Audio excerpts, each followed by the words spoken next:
Fakultas Dakwah dan Komunikasi Universitas UIN Sunan Gunung Jati Bandung.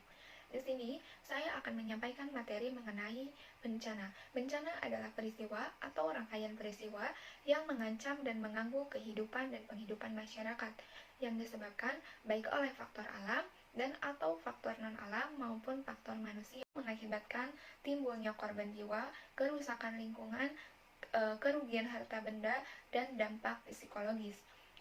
Tipologi bencana terbagi menjadi 3. Salah satunya adalah bencana alam.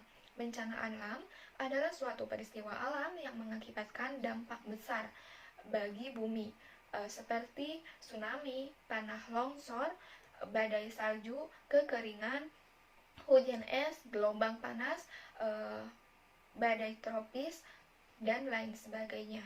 Contohnya adalah bencana tanah longsor yang terjadi di Desa Cihanjuang, Kecamatan Cimanggung, Kabupaten Sumedang, Jawa Barat pada tanggal 9 Januari 2021 lalu. Longsor terjadi 2 kali.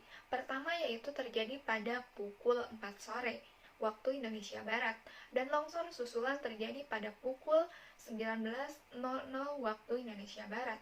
Bencana ini mengakibatkan 40 korban jiwa dan sejumlah bangunan rumah rusak berat.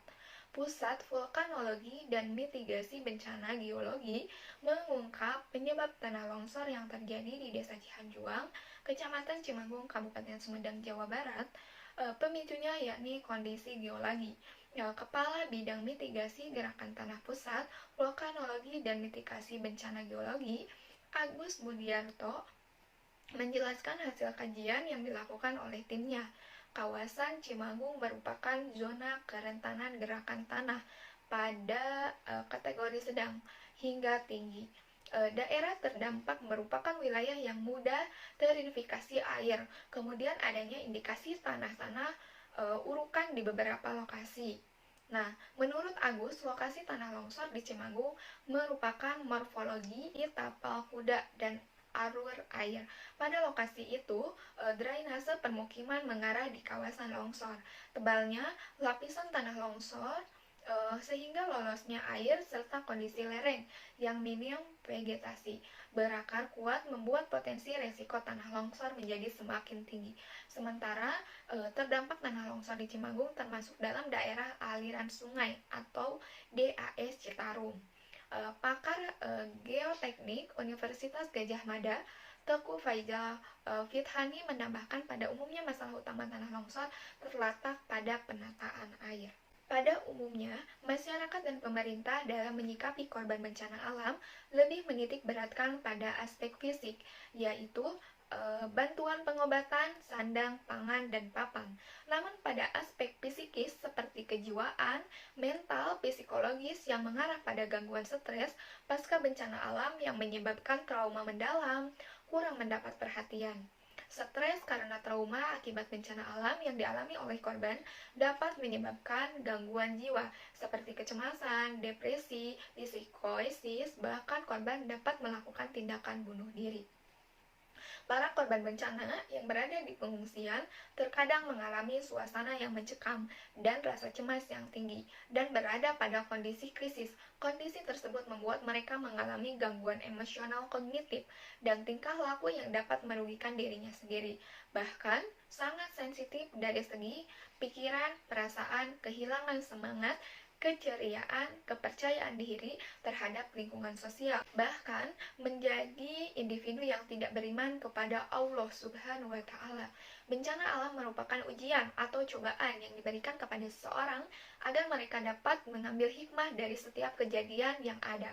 Akan tetapi, tidak semua korban bencana alam yang dapat menyikapi dengan bijaksana. Bahkan sebagian besar mengalami gangguan psikis seperti stres atau trauma yang menjadikannya sebagai individu yang tidak beriman menyalahkan Allah atas kejadian bencana tersebut. Oleh karena itu, korban bencana alam memerlukan suatu bantuan khusus dari profesi yang khusus pula, baik individu atau sekelompok, yang salah satu bantuan melalui pelayanan konseling untuk menangani aspek psikis korban bencana alam, sehingga para korban, baik orang dewasa maupun anak-anak, tidak mengalami trauma, rasa sakit karena tekanan yang dirasakan akibat kehilangan anggota keluarga, baik orang tua, anak, dan atau saudara. Bahkan harta benda dapat berserah diri kepada Tuhan yang Maha Esa dan kehidupan sehari-hari dapat efektif kembali. Dengan begitu, konselor memiliki peranan penting untuk membantu korban yang selamat dari bencana alam, yaitu dengan memberikan pelayanan disaster counseling atau konseling bencana. Layanan konseling bencana pada prinsipnya dibutuhkan oleh semua korban bencana yang mengalami trauma atau situasi krisis. Peran konselor yaitu dengan memberikan layanan konseling untuk tumbuhnya rasa percaya diri dan semangat kepada para korban. Terima kasih. Sekian pemaparan materi mengenai bencana yang bisa saya sampaikan. Billahi taufik wal hidayah. Wassalamualaikum warahmatullahi wabarakatuh.